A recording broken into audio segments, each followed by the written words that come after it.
A very capable and fun stealth shooter. Some graphics are looking dated, but it can still carry its own. That's Metal Gear Solid 5 in 2022.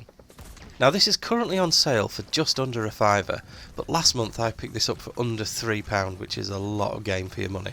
If that sounds like your bag, just like, subscribe and stay with me. So before we start, we do have to say this is not a documentary. A lot of this game is very far-fetched. You might be walking into this game expecting a typical military-themed third-person shooter, but before you know it, you're greeted by the man on fire, the Psycho Mantis, and the incredibly annoying Skulls parasite unit.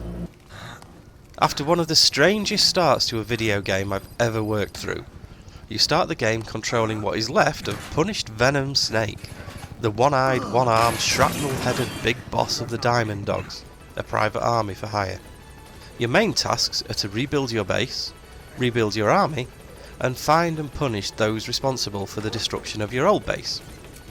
You do this by completing a huge selection of story and side missions set in Afghanistan, Africa, or on one of your bases. While there's a bit of grind on the side missions, the missions themselves are generally interesting, varied and rewarding, with the occasional boss missions always stepping up the level of difficulty, requiring you to use everything you've learned and earned so far. Stealth is always rewarded, so the further into a mission you can go using stealth, the better your chances of survival and the more resources you will loot. But more often than not, you'll need to go loud at some point. And when you do, the combat is really well put together and much more difficult than you might be used to. One of the more interesting things you can loot would be the enemy soldiers themselves. After gently persuading them to surrender, you can carefully transport them back to your base, where they will eventually work for you. Each soldier has a different skill level, which you can see as you level up your viewer. And the management of the team back at base is, thankfully, automatic. So stealthy gameplay allows you to build your base faster and gather resources faster. So if you want the best weapons, invest time into learning a stealthy approach to missions and side missions. When you progress far enough, you can start sending these soldiers out on missions independently. If successful, they'll come back with money and resources, both very important as you move through. You can collect resources on every mission and somehow use the contents of this tiny case to build this floating metropolis. Who's a clever snake. Now you'll need to collect blueprints to upgrade your weapons, then you'll need sufficient resources and money to build the new weapons, so levelling up can take quite some time, and I would recommend that you don't go upgrade mad. Save for the weapons that you use, but upgrade your Fulton as soon as you can, so you can steal more than just people and small weapons. You can also upgrade weapons and gear for your buddies. You get to take one buddy on each mission. You start with D-Horse, who makes it easier to get around.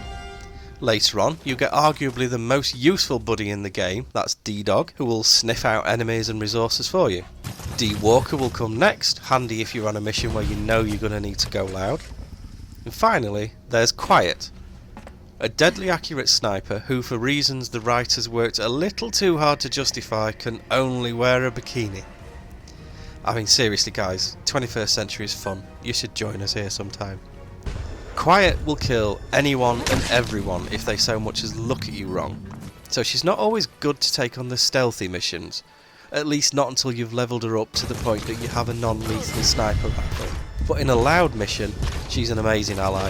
You can move her into a position you choose to provide cover in areas you can't see. All in all, this is an excellent game. Yes, it's 7 years old, and yes, some of the environments are a little empty, and you can spend a lot of time running through barren deserts, and yes, some of the textures are not quite up to modern standards, but the gameplay is spectacular, and matched with a very achievable difficulty curve, this is a must-have for your budget game collection. Pick it up now for a fiver, or wait until it drops to $2.50 again. Either way, you'll be getting a bargain that will keep you gaming for well over 100 hours. Remember to like, subscribe and hit notifications if this video helped. As I write this, there are no leaks for the October PS Plus games. All the usual corners of the internet are predicting Jedi Fallen Order just like they do every month, but there's nothing substantial. As soon as there is, you know I'll be downloading them and putting a review up for you.